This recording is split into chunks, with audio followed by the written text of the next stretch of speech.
Hello दोस्तों, welcome back to road to IIT. और हमारा इंटीग्रल कैलकुलस का जो फुल कोर्स चल रहा है उसमें ये हमारा नेक्स्ट वीडियो है। अब तक हमने ऑलमोस्ट 18 से 19 लेक्चर हमने कंप्लीट कर लिए हैं और सारे के सारे लेक्चर डिफाइनाइट इंटीग्रेशन पे थे, ठीक है। और आज से हम लोग स्टार्ट कर सॉरी इनडिफाइनाइट इंटीग्रेशन पे थे और आज से हम स्टार्ट करने वाले हैं डिफाइनाइट इंटीग्रेशन, ठीक है।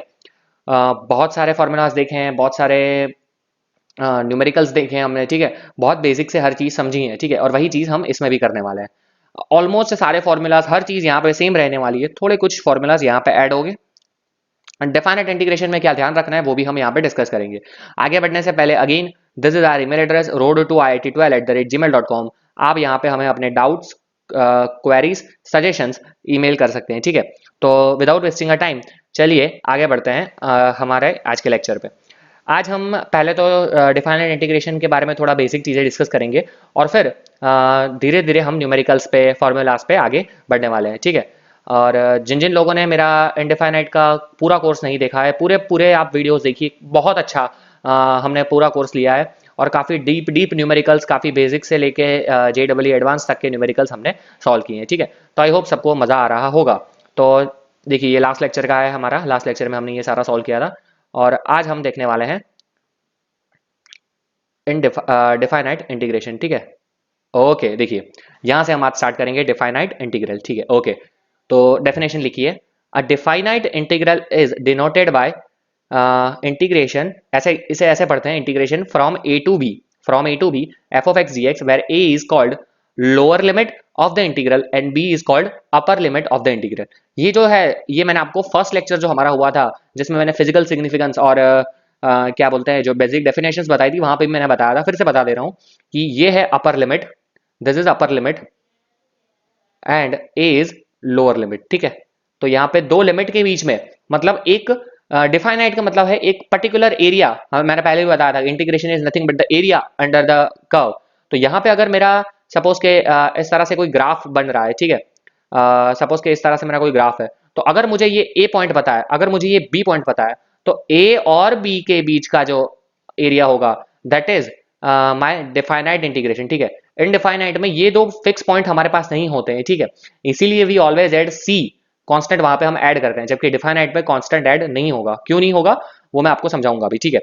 देखो ये फिजिकल सिग्निफिकेंस में बता रहा हूँ कि सी क्यों ऐड नहीं होगा, क्योंकि सपोज कि ये एरिया हमें फाइंड करना है, तो मुझे पता है कि ये एरिया की वैल्यू सपोज कि 10 है, तो उसमें प्लस सी लिखने की जरूरत नहीं है, ये 10 का 10 ही रहेगा।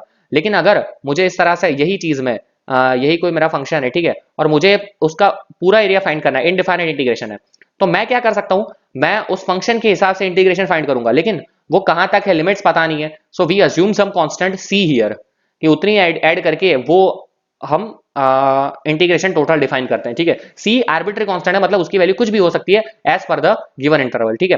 तो ये हो गया हमारा basic definition for definite integration. Okay, क्या बोला गया है, जो डेफिनेशन था हमने पहले लेक्चर में देखा था वही चीज है कि F to be a continuous function, ठीक है। बट अब ऐसी चीज है कंटिन्यूअस फंक्शन होना चाहिए define on a close interval a to b and f b anti derivative of small f. Capital F is anti derivative of small f. मतलब suppose के स्मॉल एफ है, उसका इंटीग्रेशन अगर मैं करता हूं, मतलब स्मॉल एफ डी एक्स, तो वो आएगा मेरा एक्स, सॉरी कैपिटल एफ, ठीक है। तो ये हम कैसे इवेल्युएट करते हैं वो लिखा है यहाँ पे कि integration from a to b f of x d x is equal to, इसका इंटीग्रेशन अगर ये भूल जाओ आप, अभी के लिए ये भूल जाओ, चलो ये भूल जाओ आप। अगर मुझे इसका इंटीग्रेशन करता तो मैं यही लिखता, तो मैंने वही लिखा है, ठीक है। लेकिन अब मेरे पास यहाँ पे क्या है, अब मेरे पास लिमिट्स भी है, ठीक है, लिमिट्स है, तो मैंने बॉक्स में लिमिट लिख दी, lower limit a upper limit B. और मैं क्या करूंगा, पहले लोअर लिमिट पुट करनी है, मतलब एफ ऑफ बी, फंक्शन के अंदर लोअर लिमिट पुट की that is f of b, फिर माइनस लिखना है मुझे, और फिर मुझे लिखना है अपर लिमिट फंक्शन में लिखनी है that is f of A.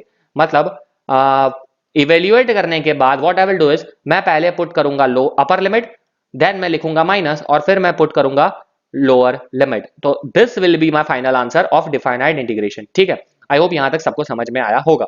Okay, चलिए आगे बढ़ते हैं।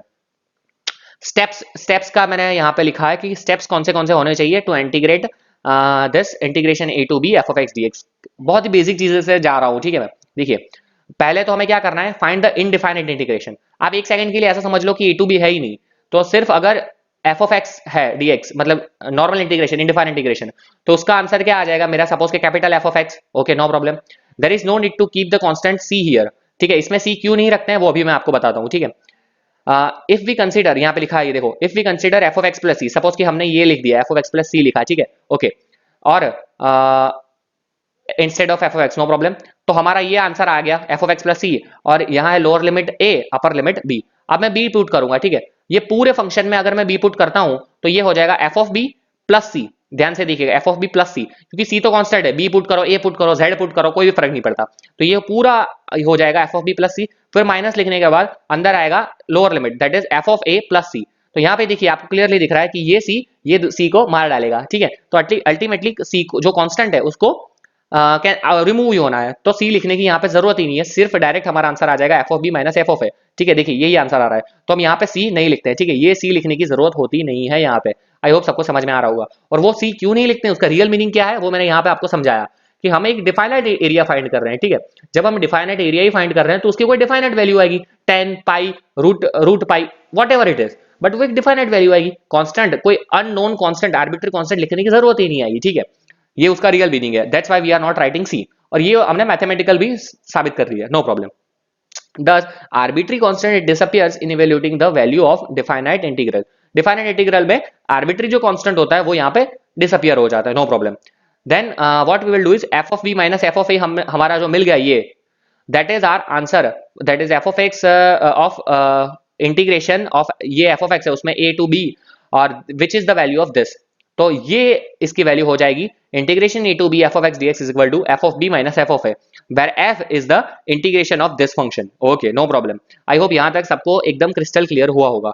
ये मैं क्यों जा रहा हूं, जो लोग जेडबल की भी प्रिपरेशन कर रहे हैं, जिन लोगों ने ऑलरेडी ये पढ़ा हुआ है, वो सिर्फ एक बार फटाफट देख जाओ आप, ठीक है। तो आपको आइडिया आ जाएगा, ठीक है। और अगर कुछ नई चीज होगी जो आपको पॉइंट मे बी एडअप हो जाए आपका, ठीक है, नहीं है तो फॉर्मूला रिवाइज हो जाएगा। चलिए बहुत बेसिक से स्टार्ट कर रहे हैं। जो लोग डायरेक्ट जेडबल की प्रिपरेशन के लिए देख रहे हैं, मैं बोलूंगा उनको कि आप एक बार फटाफट देख जाओ इसे, ठीक है।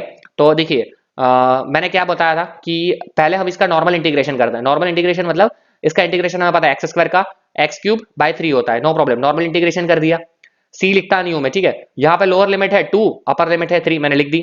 अब अपर लिमिट पुट करूंगा, दैट इज 3 क्यूब बाय 3, फिर माइनस लिखूंगा, फिर लोअर लिमिट पुट करूंगा 2 क्यूब बाय 3, ठीक है। तो ये हो जाएगा 3 क्यूब मतलब 9 हो जाएगा, 3 क्यूब बाय 3 मतलब 3 स्क्वायर दैट इज 9, माइनस लिखने के बाद ये हो जाएगा 8 बाय 3। तो यहाँ हो जाएगा 27 minus 8 by 3 that is 19 by 19 ही होगा ना, 8, हाँ 19 बाय 3। तो ये मेरा फाइनल आंसर हो गया, ठीक है। देखिए कोई डेफाइनाइट वैल्यू आ रही है, इसका मैं वैल्यू मुझे पता है, ये डेफाइनाइट वैल्यू है, that is what we are doing in definite integration. मतलब अगर मैं 2 to 3 के बीच में इसका ग्राफ ड्रॉ करता हूँ, इसका रियल सिग्निफिकेंस बता रहा हूँ। अगर मैं एक्स स्क्वायर का ग्राफ ड्रॉ करता हूँ, ये क्या है, y equal to x square, ठीक है। Y equal to x square कैसे आएगा आप मुझे बताइए, y equal to x square इस तरह से फंक्शन आता है, ठीक है। This is y equal to x square का ग्राफ। ओके, तो अगर इसका मतलब है कि x में 2, तो यहाँ पे 2 आएगा, और यहाँ पे x इक्वल टू 3। तो अगर मैं, और dx है मतलब with respect to x axis है, हाँ एरिया। तो ये जो एरिया है, ये पूरा मैंने आपको फिजिकल सिग्निफिकेंस समझाया है, मैं शेड कर रहा हूँ, देखिए ये जो एरिया है, ठीक है। अगर आप ग्राफ इसका ड्रॉ करो सही पेन पेपर लेके पूरा, या फिर आप क्या बोलते हैं कहीं ऑनलाइन सॉफ्टवेयर में इसका ग्राफ ड्रॉ करो, और ये 2 और 3 के बीच का आप एरिया फाइंड करोगे, दिस इज 2, दिस इज 3। तो आप ये एरिया अगर फाइंड करते हो, दिस एरिया, तो वो आपका आंसर आएगा 19 by 3। If you want to try you can try, ठीक है। तो ये हमने कैलकुलेट किया है, तो वो उसमें आर्बिट्री कांस्टेंट की कोई जरूरत नहीं है। चलिए आगे बढ़ते हैं, नेक्स्ट क्वेश्चन पे आ गए हमारे। देखिए ऐसे क्वेश्चन हमें सॉल्व किए हैं, तो अभी आपको इतना दिक्कत तो नहीं होगा क्योंकि हमने इनडिफाइनाइट सॉल्व किया है। इनडिफाइनाइट डिफाइनाइट में एक बहुत ही ध्यान ये रखना है कि उसमें इतना टफ कैलकुलेशन नहीं होता था, इसमें कैलकुलेशंस की ध्यान रखना है। अगर मैंने थोड़ा सा भी कैलकुलेशन में गड़बड़ कर दिया तो मेरा यहाँ 19 बाय 3 की जगह 20 बाय 3 या 21 बाय 3 आ जाएगा, मेरा पूरा चौपट हो जाएगा, ठीक है। तो यहाँ पे देखिए हमको पता है यहाँ एक्स टू 3/2 दिख रहा है, यहाँ रूट एक्स है, तो मुझे क्या अज्यूम करना पड़ेगा, यहाँ पे 30 है, ऊपर रूट एक्स है, तो पूरा इसको कर देता हूँ 3 माइनस एक्स टू 3/2, उसको पूरे को टी। बहुत ही बेसिक ये हमने जिन लोगों ने मेरे 18 वीडियो देखे हैं उन लोगों के लिए बहुत मतलब छोटा खेल है। तो यहाँ पे क्या हो जाएगा, ये देखिए ये हो जाएगा -3/2, और यहाँ पे root x d x is equal to d t, that means root x d x जो ऊपर अवेलेबल है वो हो जाएगा मेरा -2/3 d t, no problem at all, ठीक है। ओके, अब मैं क्या करता हूँ, यहाँ इंटीग्रेशन लिखा है, इंटीग्रेशन है रूट एक्स डी एक्स की जगह -2/3 बाहर ले लेता हूँ, और यहाँ पे dt लिख देता हूँ सिर्फ। और नीचे क्या है, नीचे है, इसको मैंने एज्यूम किया है t, तो ये हो जाएगा टी स्क्वायर, ठीक है। तो यहाँ पे आ जाएगा -2/3 और dt/t स्क्वायर उसको मैं क्या लिख सकता हूँ, -1/t, ठीक है। और यहाँ पे लोअर लिमिट क्या है बताइए मुझे, लोअर लिमिट है मेरी 4 और यहाँ अपर लिमिट क्या है 9, ठीक है। आई होप यहाँ तक सबको समझ में आया होगा, ठीक है। अब देखिए क्या, ओके नो प्रॉब्लम। अब आप मुझे एक चीज बताइए, तो यहाँ पे मैं क्या वैल्यू पुट करूंगा, टी की वैल्यू यहाँ पे, ये नहीं, मुझे वैल्यू पुट नहीं करनी है, ठीक है। आप ये ध्यान रखिएगा, आपको क्या करना है, पहले टी की वैल्यू रखनी है। टी की वैल्यू क्या है, टी की वैल्यू है -2/3। एक्चुअली अगर लीगली देखने जाए तो आपको यहाँ पे 9/9 भी नहीं लिखना चाहिए, ठीक है। You should not right 9 here, आपको ये 9 नहीं लिखना चाहिए, 9 और 4, क्योंकि दैट इंडिकेट्स की वो लिमिट है, ठीक है। लेकिन हमें लिमिट नहीं है अभी, ये टी की लिमिट नहीं है। मैं क्या करूंगा, पहले ये माइनस माइनस प्लस हो जाएगा, ठीक है। No need to write plus also. तो 2/3 वन अपॉन ये है हमारा टी, मतलब 30 माइनस x⁵3/2। अब मैं लिख सकता हूँ 429, क्योंकि ये x की लिमिट है, टी में मैं नहीं लिख सकता, ठीक है। ये मैंने इंटीग्रेशन कर दिया, अब x की लिमिट, अब यहाँ पे 9 और 4 पुट करूंगा, ठीक है। तो पहले मैं क्या करता हूँ, 2/3 सब में से कॉमन ले लेता हूँ, ओके नो प्रॉब्लम। अब 9 पुट करता हूँ, देखिएगा ध्यान से देखिएगा, 1/30 माइनस यहाँ पे 9 पुट करता हूँ, 9^3/2, 3/2 है तो पहले स्क्वायर रूट करता हूँ, तो 3 का यहाँ पे क्यूब, तो डेट इज 27। फिर माइनस लिखता हूँ मैं, 1 लिखता हूँ डिवाइडेड बाय यहाँ पे 30 है और माइनस 4 है, तो 4 का स्क्वायर रूट 2 का क्यूब 8, ठीक है। तो ये हो जाएगा 2/3 इंटू 1/3 माइनस यहाँ पे हो जाएगा 1/22, ठीक है। तो मेरा फाइनल आंसर आ जाएगा 19/99। आई होप यहाँ तक सबको समझ में आया होगा। इसी चीज की मैं बात कर रहा था कि डिफाइनाइट इंटीग्रेशन में यही दिक्कत होता है कि अगर यहाँ पे किसी बच्चे ने प्लस माइनस में थोड़ा सा गलती कर दिया, कैलकुलेशन मिस्टेक कर दी, तो उसका फाइनल आंसर नहीं आएगा, तो वो पूरा उसका जो न्यूमेरिकल एंट्री में ये बहुत ही दिक्कत होता है, ठीक है। अभी 5 क्वेश्चन आ रहे हैं, तो इंटीग्रेशन में से न्यूमेरिकल एंट्री आने का बहुत चांसेस है, क्योंकि आपने बहुत ही सिली मिस्टेक कर दी, आपका एग्जैक्ट आंसर नहीं आया। अगर सपोज कि मैंने बहुत ही सिली मिस्टेक कर दी और मेरा 19/99 की जगह 18/99 आएगा, सपोज कि कुछ और मिस्टेक हो गई, तो मेरा पूरा आंसर चौपट हो जाएगा, ठीक है। तो आई विल रिक्वेस्ट कि इसमें थोड़ा ध्यान से करिए और थोड़ा स्लो करिए, इतना भी स्लो नहीं, लेकिन थोड़ा सोच समझ के करिए, ध्यान से करिए, ठीक है। ओके चलिए ये न्यूमेरिकल देखते हैं, ये भी बहुत अच्छा न्यूमेरिकल है। देखिए पार्शियल फ्रैक्शन वाला है, क्लियरली सबको पता चल गया। और फर्स्ट रूल अप्लाई हो रहा है, देखिए ये दोनों लीनियर है, लीनियर लीनियर मल्टीप्लीकेशन में है। तो फर्स्ट रूल हमारा क्या कहता था, x/x+1 x+2, without wasting time में डायरेक्ट आगे बढ़ रहा हूँ, ठीक है। ये पता है हमें, इसलिए a/x+1 प्लस b/x+2 सबको पता ही है। तो यहाँ पे एलसीएम लूंगा तो ये हो जाएगा ax, यहाँ पे a×x+2 प्लस लिखने के बाद b×x+1, no problem at all. अब मुझे पता है कैसे फाइंड करना है, ये कहाँ पे जीरो हो रहा है, ये हो रहा है x=-1 पे जीरो और x=-2 पे जीरो। पहले मैं -1 पुट करता हूँ, तो यहाँ पे हो जाएगा -1 a, यहाँ पे हो जाएगा -1+2 दैट इज 1, और ये हो जाएगा 0, दैट इम्प्लाइज कि a=-1। फर्स्ट a मिल गया मुझे। अब मैं पुट करता हूँ माइनस, ये मैंने -1 पुट किया, अब -2 पुट करता हूँ, तो -2 पुट करूंगा यहाँ पे -2, ये हो जाएगा 0 प्लस b लिखने के बाद -2 +1 दैट इज -2, सॉरी -1, तो इम्प्लाइज कि b इक्वल टू मिल गया मुझे 2, तो a और b मिल गया। अब मैं पुट कर दूंगा तो ये हो जाएगा -1/x+1 प्लस लिखने के बाद 2/x+2, ठीक है। तो ये मेरा पार्शियल फ्रैक्शन से मैंने सॉल्व कर दिया है। अब मैं इसका इंटीग्रेशन कर दूंगा, no problem at all, no problem at all. ये क्या हो गया, देखिए एक और पेज ले लिया मैंने, ये हो गया 1 to 2 था मेरा इंटीग्रेशन, ये हो जाएगा अभी -1/x+1, देन प्लस लिखने के बाद 2/x+2 dx, इंटीग्रेशन सेपरेट और वैल्यू सेपरेट। तो ये क्या हो जाएगा मेरा -log x+1 plus 2log x+2, ठीक है। और लिमिट है मेरी 1 to 2, no problem at all, ठीक है। तो अब मैं पुट करता हूं वैल्यूज, पहले अपर लिमिट पुट कर रहा हूं, ध्यान से पुट करना है, ठीक है, मिस्टेक होने का चांसेस है। माइनस लिखने के बाद log 2 पुट करूंगा तो 2+1 दैट इज 3, फिर प्लस लिखने के बाद 2, यहाँ पे 2+2 that is 4, 2log4, no problem. Then minus लिखने के बाद यहाँ पे आ जाएगा ये तो माइनस है इसका, log 1 पुट करूंगा दैट इज log 2 हो जाएगा ये, और प्लस 2 log ये हो जाएगा 3, ओके। तो अब सिंप्लीफाई करते हैं इसको, ये -log3 प्लस 2 log4 है, 2 log4 है, ठीक है, 2 log4 है, तो इसको मैं लिख सकता हूं 2 इंटू 2 log2। कैसे किया मैंने, इसको लिखा 2 स्क्वायर, क्यों किया, क्योंकि यहाँ पे log 2 हो जाएगा, तो यहाँ पे log 2 है तो सिंप्लीफाई हो पाएगा, log 2 का स्क्वायर 2 आगे आ जाएगा तो 2 इंटू 2 log 2, ठीक है। माइनस माइनस प्लस, ये भी हो गया log 2 और यहाँ पे हो जाएगा प्लस, सॉरी यहाँ पे माइनस हो जाएगा, ये माइनस माइनस माइनस 2 log 3। तो सिंप्लीफाई करने के बाद मुझे मिल जाएगा, ये हो जाएगा 4, ये 5, मतलब 5 log 2, 5 log 2, और फिर माइनस लिखने के बाद 3 log 3। ठीक है, अब 5 यहाँ ऊपर पावर में भी जा सकता है, पावर में चला जाएगा तो क्या हो जाएगा log 2⁵। इसी तरह से 3 पावर में चला जाएगा तो क्या हो जाएगा log 3³ ठीक है, अब अगर log माइनस में है तो डिवीजन में लिख सकते हैं, तो ये हो जाएगा log 2⁵ मतलब 32 डिवाइडेड बाय 3³ मतलब 27। तो ये मेरा हो गया फाइनल आंसर। आई होप सबको समझ में आया होगा। This is my final answer. ठीक है, क्रिस्टल क्लियर सबको हुआ होगा। फिर से बता रहा हूं कि कैलकुलेशन में थोड़ा सा ध्यान रखना है, इतना टफ नहीं है लेकिन हाँ ध्यान रखना है। चलिए आगे बढ़ते हैं नेक्स्ट क्वेश्चन पे। ओके, अगेन सिंपल क्वेश्चन किया है, सेम क्वेश्चन हमने सॉल्व किया है इनडिफाइनाइट में। ठीक है, सिर्फ यहाँ पे लिमिट दी हुई है तो घबराना नहीं है।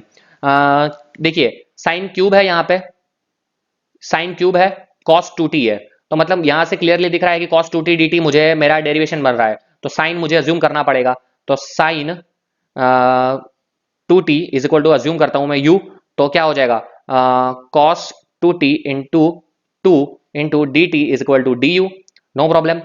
तो यहाँ पे हो जाएगा cos 2t dt is equal to d u by 2। चलो ये मेरा रेडी हो गया। यहाँ पे 0 to π/4। अब बट ऑब्वियसली देखिए साइन 2t तो 1 बच गया, और यहाँ पे क्या हो जाएगा मेरे लिए बताइए। साइन 2t मैंने u अज्यूम किया तो ये हो जाएगा t³, sorry sorry u assume किया मैंने, तो ये हो जाएगा मेरा u³।